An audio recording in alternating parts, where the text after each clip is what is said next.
Welcome. This is Brother Barnes. Let's spend some time together studying some key biological concepts.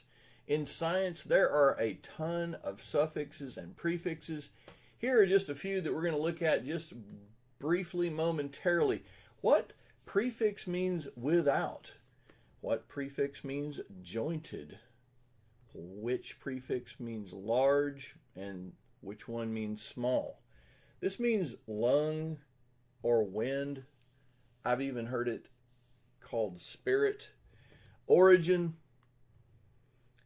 cutting, and which suffix means nourishment.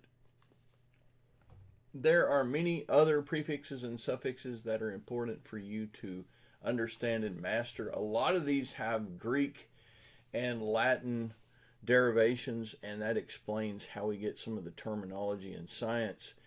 This review is not meant to be comprehensive. It's just meant to get you started. Be well.